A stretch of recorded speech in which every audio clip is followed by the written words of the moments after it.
तरकारी तथा फलफुलहरूमा विषादी तथा भिटामिनहरू स्प्रे गर्ने 2 लिटरको ट्याङ्की अथवा चाहिँ यो बोतलमा फिट गर्ने यो नोजललाई कसरी सफा राख्न सकिन्छ र लामो समयसम्म कसरी टिकाउन सकिन्छ भन्ने कुरा म तपाईहरुलाई आज बताउन गइरहेको छु। दबाई राख्ने बेलामा अथवा भिटामिन राख्ने बेलामा यो टाउकोलाई चाहिँ तल राख्नुहुन्छ, यो जमिनमा राख्नुहुन्छ।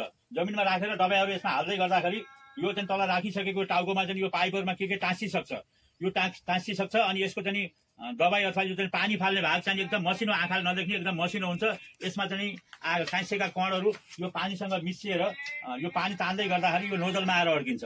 त्यसैले यसलाई लामो समयसम्म टिकाउनको लागि यसमा दबाई हाल्दा जसरी चाहिँ तल राखिन्छ, अब चाहिँ दबाई हालिसकेपछि यसलाई चाहिँ सादा पानीले धोएर चाहिँ यसमा लगाउने, सादा पानीले धोइसकेपछि यसमा लगाउने अनि लगाइसकेपछि हामीले चाहिँ यसलाई स्प्रे गर्ने। जस्तो कहाँ स्प्रे गर्नुपर्ने हो स्प्रे गर्ने। जस्तो टाढाको लागि यस्तो चाहिँ लामो चाहिँ हाल्न मिल्छ भने नजिकको लागि चाहिँ फेरि यसलाई घुमाउने अनि नजिकको लागि यसरी यो घुमाएर चाहिँ लामो टाढा र नजिकको दूरीलाई चाहिँ कभर गर्न सकिन्छ। अब यसलाई चाहिँ दबाई सबै बोटहरूमा, फुलमा, तरकारीमा, जस्तो फलमा जेमा पनि भिटामिन अथवा चाहिँ किरा मार्ने दबाई छरिसकेपछि सरेर छर्ने काम भ्याइन्छ अनि हाम्रो सबै दबाईहरू भ्याइएको हुन्न। दबाईहरू तलपट्टि अलिकति बचेको हुन्छ। हामीले के गर्छौँ, लोभ गर्छौँ, अर्को जति छेपाउँला भनेर यसलाई त्यत्तिकै राख्छौँ। यसलाई 4-5 दिनसम्म यत्तिकै चाहिँ बोतलभित्र चाहिँ दबाईहरू राखियो भने 4-5 दिनमा यो दबाई फाट्छ अथवा यसमा चाहिँ तर लाग्छ अनि त्यो तर अथवा फाटेको चिज चाहिँ फेरि हामीले स्प्रे गर्दा माथि नोजलमा आएर अड्किन्छ अनि यो बिग्रिन्छ। त्यसरी लामो समयसम्म चल्दैन। त्यसको लागि तपाईँले छेपेर भ्याइसकेपछि, काम भ्याइसकेपछि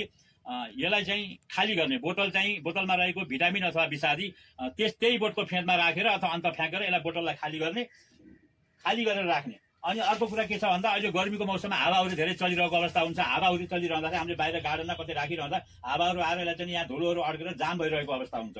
त्यसको लागि त धुलो नअड्कियोस्, सफा रहोस् भन्नेसम्म हामीले फेरि यो टाउको अथवा यो टाउकोसँगैको बोतललाई यसरी कभर गरेर राख्यौँ भने बाहिर जति पनि हावाहरू आउँछ त्यो हावाबाट आउने धुलो कणहरू यसैमा टाँसिन्छ र यो बोतल सफा रहन्छ। त्यस्तै हामीहरूले यो 2 लिटरको ट्याङ्कीमा पनि त्यही किसिमले गर्ने। यो 2 लिटरको ट्याङ्की छ, हामीहरूले यसमा पनि दबाई हाल्ने बेलामा यसलाई सिधै भैँमा राख्यौँ।